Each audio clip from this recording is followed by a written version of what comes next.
Siasa ni sitawali lecha dhini kivi kitoni ulawai Prime Minister RAILA Odinga kuya Ruiru County ya Kiambu oinge kila kivi kitoni governor wa county isu Fernand WAITITU asueli mee tongwe sichadhicha waki wa nyumba Unity Homes Vote 3 City WAITITU ulauti ile chadhikati Odinga tanamba kunena ni waisekana RAILA ena udhasi wa kutembelea county isu ya Kiambu ila unukwenda ni wangelile kanako vika kwa RAILA county ni isu kuisa kumaetesia dhina wa kisiasa meli nundu RAILA ni mudhoche ta Prime Minister ula waivumbeni na kana Kiambu ni atie siasa na yuni meyumbani te kukwatania na andu ala angi kwete muwo.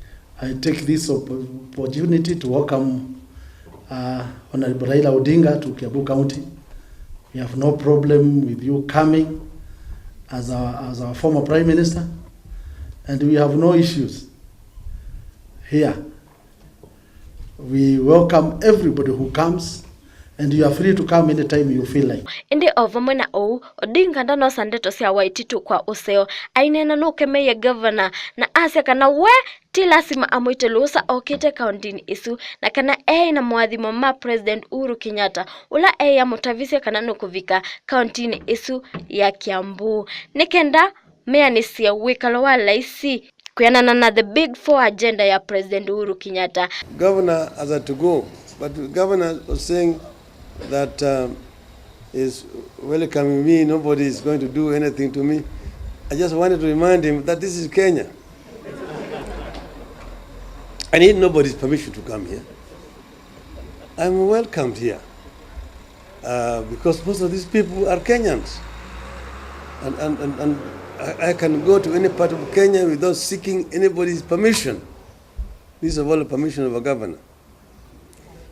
And but also I'm bringing to you the greetings of the president. I told him I was coming here. It's his backyard, and he knows I'm here, and he's brought greetings and the blessing for this project. Odinga nukulile silikali yose undoona uito munene nikanama mina madhina mautuo na maila isidhidhi ya mondo kwa mwenendi. You know that we shook hands. These are some of the matundas of handshake.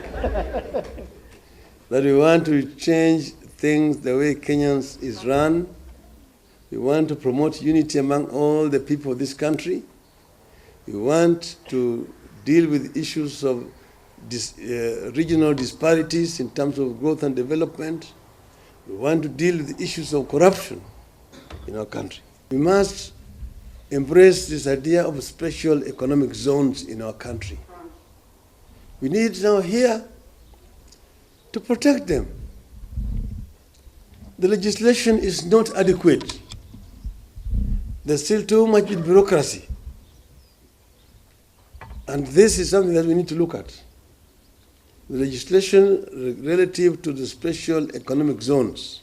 3 City ina mvango wa kwa kama utuo ngili miongo 3 utuo ni wa eka ngili 5 ngili vote ya Cheni TV ni Faith Mutua.